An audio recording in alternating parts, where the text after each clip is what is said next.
Hello friends, कैसे हो आप सभी लोग। आपका स्वागत है आपके अपने यूट्यूब चैनल स्टडी अलर्ट पे।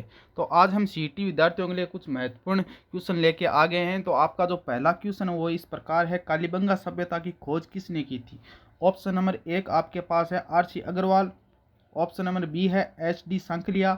ऑप्शन नंबर सी है अमलानंद घोष और ऑप्शन नंबर डी है वी.एन. मिश्र। तो आपका जो उत्तर रहने वाला है वो अमलानंद घोष है। कालीबंगा सभ्यता के बारे में बात आ गई है तो हम बता दें इसकी जो खोज है वो 1953 में अमलानंद घोष ने की थी। इसका जो उत्खनन कार्य है वो 1960 से लेकर 1969 के बीच में हुआ था, जो कि बीबी लाल और बीबी थापर ने किया था।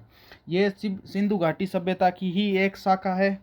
इसका उद्गम जो है वो घग्गर नदी के किनारे हुआ था। ये इसमें सबसे प्राचीन जुते हुए खेत के साक्ष्य मिले हैं।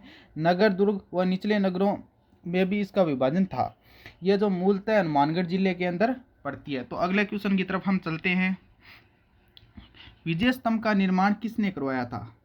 आपका ऑप्शन नंबर 1 रहने वाला है महाराणा कुंभा, महाराणा हमीर, महाराणा प्रताप व महाराणा सांगा। तो आपका जो इसका करेक्ट जवाब होने वाला है वो महाराणा कुंभा है। महाराणा कुंभा ने इसका निर्माण 1440 से लेकर 1448 के मध्य किया था। मालवा के सुल्तान मोहम्मद खिलजी से विजय के उपलक्ष्य में मनाया था। मालवा के सुल्तान मोहम्मद खिलजी और महाराणा कुंभा के मध्य 1440 में सारंगपुर का युद्ध हुआ था, जिसमें महाराणा कुंभा ने मोहम्मद खिलजी को हराया था। यह जो इमारत है वो 9 मंजिल ऊंची है, 122 फीट ऊंची और 37 मीटर ऊंची है। ये जो विजय स्तंभ है ये भगवान विष्णु को समर्पित है। और अगर जिले की बात करें तो ये चित्तौड़गढ़ जिले के अंदर आता है। तो अगले क्वेश्चन की तरफ हम चलते हैं। अगला जो आपका क्वेश्चन रहने वाला है वो है, खानवा का युद्ध किसके मध्य हुआ था। आपका ऑप्शन नंबर 1 है महाराणा प्रताप व अकबर के मध्य, सांगा व बाबर के मध्य, सांगा व हुमायूं के मध्य, प्रताप व हुमायूं के मध्य। खानवा का जो युद्ध है वो सांगा और बाबर के मध्य हुआ था। युद्ध जो हुआ था वो 1527 ईस्वी के अंदर हुआ था। इसके अंदर बाबर की विजय हुई थी। इसमें बाबर की विजय का जो मुख्य कारण है वो तुलगामा पत्ती थी। तुलगामा पत्ती से वो तोफ खाने का प्रयोग किया गया था, जिसके कारण इसमें जो महाराणा सांगा है उनकी हार हुई थी। तो इसका जो आंसर वो option number B correct answer हो जाएगा। सांगा व बाबर के मध्य खानवा का युद्ध हुआ था, जिसमें बाबर की विजय हुई थी। तो अगले क्वेश्चन की तरफ हम चलते हैं। आपका जो अगला जो क्वेश्चन रहने वाला है वो क्वेश्चन रहने वाला है हल्दी घाटी का युद्ध। हल्दी घाटी का युद्ध कब हुआ था। आपका जो ऑप्शन नंबर 1 रहने वाला है वो 1576 रहने वाला है। आपका जो ऑप्शन नंबर बी रहने वाला है वो 1580 रहने वाला है। ऑप्शन नंबर सी रहने वाला है 1676 और ऑप्शन नंबर डी रहने वाला है 1476। तो इसका जो सही जवाब है वो 1576 है। इसका जो एग्जैक्ट मैं डेट बताऊं तो 18 जून 1576 के को ये युद्ध हुआ था। कुछ किताबों में 21 जून भी मिलने को दिख जाता है। इस युद्ध में अकबर की तरफ से मान सिंह व महाराणा प्रताप के मध्य युद्ध हुआ था। हल्दी घाटी में ये युद्ध हुआ था। इसके अंदर जो महत्वपूर्ण तथ्य ये हैं कि इसमें महाराणा प्रताप का एक घोड़ा जो प्रमुख है चेतक, ये आपको सीईटी के परीक्षा में आपसे पूछा जा सकता है। एक हाथियों के बारे में भी आपसे प्रश्न पूछा जा सकता है। महाराणा प्रताप की तरफ से जो हाथी थे उनके जो नाम थे वो राम प्रसाद व लूणा थे। अकबर की तरफ से जो हाथी थे वो गजराज थे, गजमुख थे व रणमदार थे। इस युद्ध के अंदर जो वर्तमान जो एनसीईआरटी है वो महाराणा प्रताप की विजय बताती है, जबकि पहले के जो क्वेश्चन आते थे उसके अंदर ये युद्ध था वो अनिर्णायक माना गया था। लेकिन वर्तमान में अगर आपसे पूछ ले कि इस युद्ध में हल्दी घाटी युद्ध में किसकी विजय हुई थी तो आपको महाराणा प्रताप की विजय बताना है। तो अगला क्वेश्चन की तरफ हम चलते हैं। अगला जो क्वेश्चन है वो तराइन का प्रथम युद्ध। तराइन का प्रथम युद्ध कब हुआ था।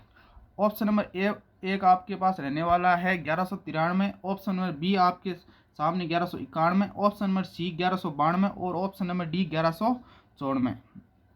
तराइन का जो प्रथम युद्ध था वो 1191 के हुआ था। ये पर मोहम्मद गौरी व पृथ्वीराज तृतीय के मध्य हुआ था। तराइन जो जगह वो हरियाणा के अंदर पड़ती है। इसके अंदर पृथ्वीराज जी विजय हुए थे। तराइन के द्वितीय युद्ध के अंदर मोहम्मद गौरी जो विजय हो गया था।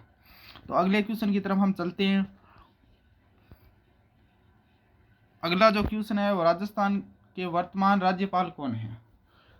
आपका जो ऑप्शन रहने वाला है वो है सरोजनी नायडू, कलराज मिश्र, कल्याण सिंह व हरिभाऊ बागड़े। वर्तमान जो आपके जो राज्यपाल हैं वो हरिभाऊ बागड़े हैं। ऑप्शन नंबर 4 आपका जो है वो बिल्कुल ही सही राइट आंसर हो जाएगा। ऑप्शन नंबर 4 आपका बिल्कुल ही सही आंसर हो जाएगा। तो हम बात करें राज्यपाल के बारे में, तो प्रथम जो राज्यपाल थे वो गुरुमुख निहाल सिंह थे। 1 नवंबर 1956 में बने थे और सर्वाधिक समय तक गुरुमुख निहाल सिंह जी जो राज्यपाल रहे थे। तो अगले क्वेश्चन की तरफ हम चलते हैं। अगर हम राज प्रमुख की बात करें तो प्रथम जो राज प्रमुख थे वो स्वाभिमान सिंह थे। अगले क्वेश्चन की तरफ हम चलते हैं। राजस्थान के प्रथम मुख्यमंत्री कौन थे? आपका जो ऑप्शन रहने वाला है वो हीरालाल शास्त्री रहने वाला है, अशोक गहलोत रहने वाला है, वसुंधरा राजे सिंधिया रहने वाली और टीकाराम पालीवाल रहना है।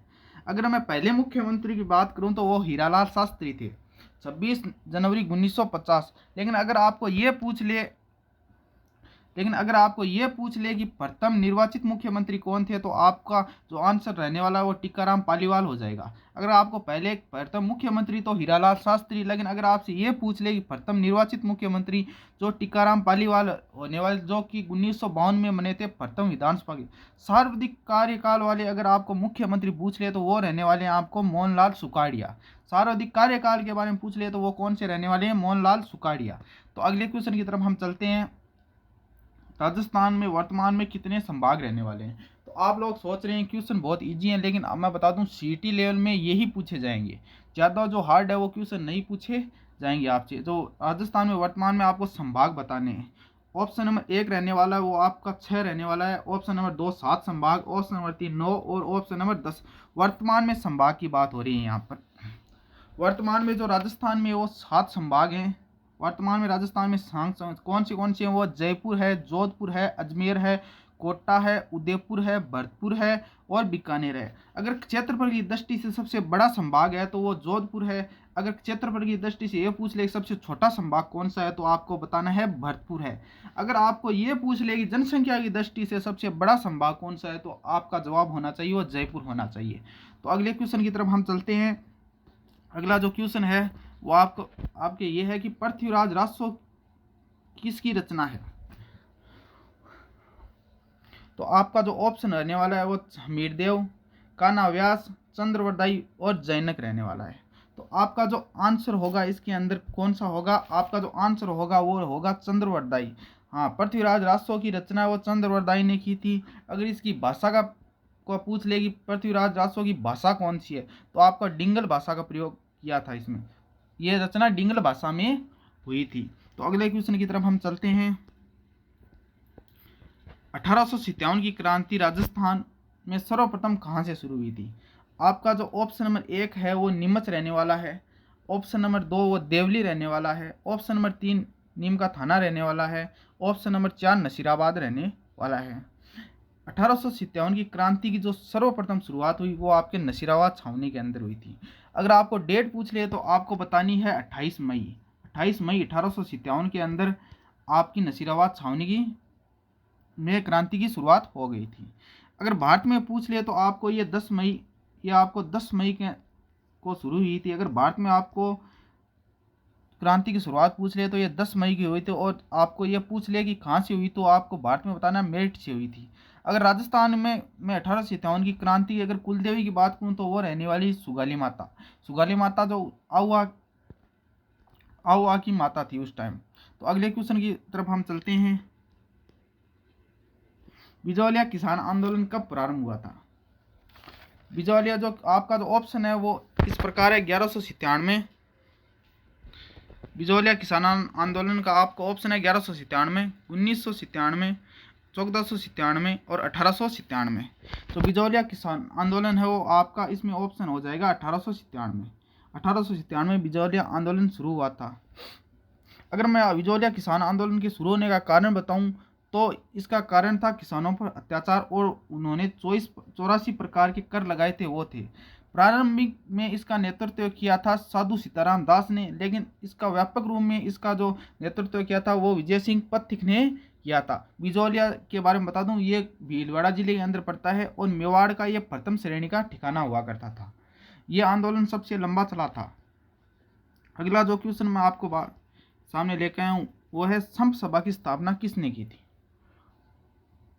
एक ऑप्शन नंबर 1 है गुरु गोविंद सिंह ने, ऑप्शन नंबर 2 है गुरु गोविंद गिरी ने, ऑप्शन नंबर 3 है जागीर ने और ऑप्शन नंबर 4 है बाबा रामदेव ने। आपका जो इसके अंदर सही जवाब होने वाला वो गुरु गोविंद सिंह होने वाला है। मैं बता दूं संप सभा की स्थापना जो हुई थी वो हुई थी 1883 ईस्वी के अंदर। 1883 ईस्वी के अंदर संप सभा की स्थापना हुई थी। इसका जो मुख्य उद्देश्य था वो आदिवासी समाज के सुधार के लिए था, धार्मिक सुधार के लिए इसका उद्देश्य हुआ था। अगर संप सभा की अगर गुरु गोविंद गिरी की बात आ जाए तो आपको इसके अंदर एक और आपको बात बहुत महत्वपूर्ण रूप से ध्यान रखनी है, वो आपको मानगढ़ हत्याकांड के बारे में पूछ सकता है। मानगढ़ जो हत्याकांड हुआ था वो 17 नवंबर 1913 में हुआ था और इसके अंदर 1500 आदिवासी वो शहीद हुए थे। ये महत्वपूर्ण क्वेश्चन है, आपसे पूछ सकता है, तो आप इसके बारे में ध्यान रखना। अगला जो क्वेश्चन है वो हमारा आपके सामने इस प्रकार है, मेवाड़ प्रजामंडल की अध्यक्षता किसने की थी। ऑप्शन नंबर 1 आपके सामने रहने वाला है Balwant Mehta, option number B रहने वाला है बुरालाल भैया, ऑप्शन नंबर सी रहने वाला है आपके सामने Manikyalal Verma, option number D आपके रहने वाला है हीरालाल शास्त्री। इसका जो करेक्ट जवाब होगा वो माणिक्यलाल वर्मा होगा। मेवाड़ प्रजामंडल की जो स्थापना है वो माणिक्यलाल वर्मा ने की थी। अगर आपको डेट पूछ ले तो मैं आपको मेवाड़ प्रजामंडल की डेट बता देता हूँ। 24 अप्रैल 1938 के अंदर मेवाड़ प्रजामंडल की स्थापना हुई थी। इसका जो कारण था वो था उत्तरदायी शासन और जनता का अधिकार, इसका मुख्य जो कारण था। अगर आप मेवाड़ प्रजामंडल के उस टाइम ये पूछ ले कि मेवाड़ प्रजामंडल के समय वहाँ का शासक कौन था, तो आपको लिखना है भोपाल सिंह। भोपाल सिंह उस टाइम का शासक था मेवाड़ प्रजामंडल की जब स्थापना हुई थी। डेट याद रखना 24 अप्रैल 1938। और राजस्थान केसरी समाचार पत्र के संपादक कौन है। अगला जो क्वेश्चन है वही है राजस्थान केसरी समाचार पत्र के संपादक कौन है।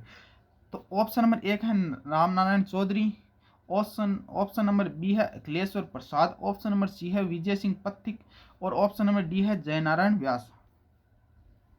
तो आपका जो इसके अंदर आंसर रहने वाला है वो विजय सिंह पथिक रहने वाला है। जी हाँ, आपका जो इसके अंदर आंसर रहने वाला है वो विजय सिंह पथिक रहने। अगर ये आप पूछ ले कि राजस्थान केसरी समाचार पत्र के उप संपादक कौन थे, तो आपका जो नाम रहने वाला वो रामनारायण चौधरी रहने वाला है। अगर उप संपादक पूछ ले तो रामनारायण चौधरी। अगर आपसे ये पूछ ले कि संपादक कौन है तो आपको विजय सिंह पथिक रहने वाला। इसमें जो आर्थिक सहयोग है वो जमनालाल बजाज ने दिया था। अगर आपसे ये पूछ ले तो इसका प्रकाशन कहाँ से हुआ था, तो सर्वप्रथम इसका प्रकाशन वो वर्धा महाराष्ट्र से में हुआ था। बाद में इसका जो प्रकाशन है वो अजमेर से होने लगा था। तो अगला क्वेश्चन आपके सामने, अगला जो क्वेश्चन है वो है राजस्थान के एकीकरण में तृतीय चरण कौन सा है। ऑप्शन नंबर 1 है वृहद राजस्थान, संयुक्त राजस्थान, राजस्थान संघ, मत्स्य संघ। आपका सामने ऑप्शन है वृहद राजस्थान, संयुक्त राजस्थान, राजस्थान संघ और मत्स्य संघ। आपका इसका जो आंसर रहने वाला है वो संयुक्त राजस्थान संघ है। संयुक्त राजस्थान संघ की मैं बात करूं तो इसकी जो स्थापना है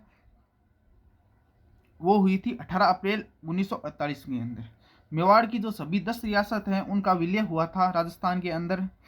इसके जो राज प्रमुख थे वो महाराणा भूपाल सिंह थे, उपराज प्रमुख थे वो भीम सिंह द्वितीय थे और इसके मैं अगर मुख्यमंत्री की बात करूं तो माणिक्यलाल वर्मा थे। तो अगले क्वेश्चन की तरफ चलते हैं। सुप्रसिद्ध बनी ठनी शैली से किस शैली से संबंधित है। आपका जो ऑप्शन है वो है जयपुर शैली, बूंदी शैली, किशनगढ़ शैली और कोटा शैली। आपका जो जवाब रहने वाला है वो है किशनगढ़ शैली। आपका जो सुप्रसिद्ध बनी ठनी शैली है वो किशनगढ़ शैली से संबंधित है। किशनगढ़ से अगर मैं बनी ठनी के बारे में बात करूं तो इसे भारत की मोनालिसा भी कहा जाता है। इसके जो चित्रकार हैं वो निहाल चंद थे और इसके संरक्षक सावंत सिंह व नागरीदास थे। तो अगले क्वेश्चन की तरफ हम चलते हैं। अगला जो क्वेश्चन है वो ये है बाबूजी के फड़ का वाचन कौन करते हैं। आपका ऑप्शन नंबर 1 रहने वाला है भाट जाति, ऑप्शन नंबर बी रहने वाला है कामड़ जाति, ऑप्शन नंबर सी है गुज्जर जाति और ऑप्शन नंबर डी है भोपे। तो इसका जो सही आंसर है वो होने वाला है आपको option number D. Option number D होने वाले है। थोरी व नाइक जाति के भोपे इसकी पूजा करते हैं। ये फड़ मुख्य रूप से होती है जीवन, वीरता व लोक कथाओं का चित्रात्मक वर्णन होती है। बाबूजी की फड़ के अंदर अंदर सबसे अधिक प्रयोग रावण हत्या का प्रयोग होता है। फड़ चित्रकला का मुख्य केंद्र है वो शाहपुरा भीलवाड़ा के अंदर है। तो बाबूजी के फड़ का वाचन वो भोपे करते हैं। मुख्य रूप से आपसे ये क्वेश्चन पूछा जा सकता है, सर्वाधिक पूछा जाने वाला क्वेश्चन है, तो इसको एक बार जरूर याद रखें। अगला जो क्वेश्चन है वो आपके सामने है, रामदेवरा का मेला कहाँ लगता है? ऑप्शन नंबर 1 रहने वाला देशनोक, ऑप्शन नंबर डी रहने वाला है सालासर, ऑप्शन नंबर सी रहने वाला है मंडोर, ऑप्शन नंबर डी रहने वाला है रूणीचा। तो रामदेव जी का मेला है वो रूणीचा के अंदर लगता है। भाद्रपद शुक्ल द्वितीया से लेकर एकादशी के मध्य ये मेला लगता है। मुख्य रूप से ये है सांप्रदायिक एकता का ही प्रतीक है। मुख्य रूप से ये सांप्रदायिक एकता का प्रतीक है। रामदेवरा का मेला सांप्रदायिक एकता का प्रतीक है, क्योंकि यहाँ पे हिंदू और मुस्लिम दोनों ही बहुतायत संख्या में पधारते हैं। तो अगला जो आपके सामने क्वेश्चन है वो है, ऊंट महोत्सव किस जिले के अंदर होता है? ऑप्शन नंबर 1 आपके सामने है चूरू, ऑप्शन नंबर बी है बीकानेर, ऑप्शन नंबर सी है जैसलमेर, ऑप्शन नंबर डी है आपके सामने जयपुर। आपका जो ऊंट महोत्सव है वो होने वाला है बीकानेर जिले के अंदर। आपका जो ऊंट महोत्सव वो बीकानेर जिले के अंदर होने वाला है। अगर मैं इसके आयोजक की बात करूँ तो इसका जो आयोजक होता है वो राजस्थान पर्यटक विभाग होता है। मूलतः ये जनवरी माह के अंदर शुरू होता है। बीकानेर जिले में ऊंट महोत्सव होता है। ये मूलतः जनवरी माह के अंदर होने वाला महोत्सव है। अगला क्वेश्चन की तरफ हम चलते हैं, मरु महोत्सव किस जिले के अंदर होता है? ऑप्शन नंबर 1 आपके सामने रहने वाला जैसलमेर, ऑप्शन नंबर बी रहने वाला बीकानेर, ऑप्शन नंबर सी रहने वाला है जयपुर, ऑप्शन नंबर डी रहने वाला है कोटा। तो इसका जो सही जवाब है वो जैसलमेर होने वाला है।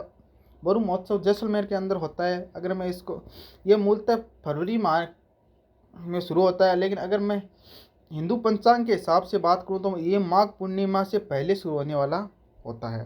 आज के लिए बस इतना ही, मिलते हैं अगले वीडियो में। तब तक बने रहें हमारे चैनल पर, सब्सक्राइब करना ना भूलें। धन्यवाद।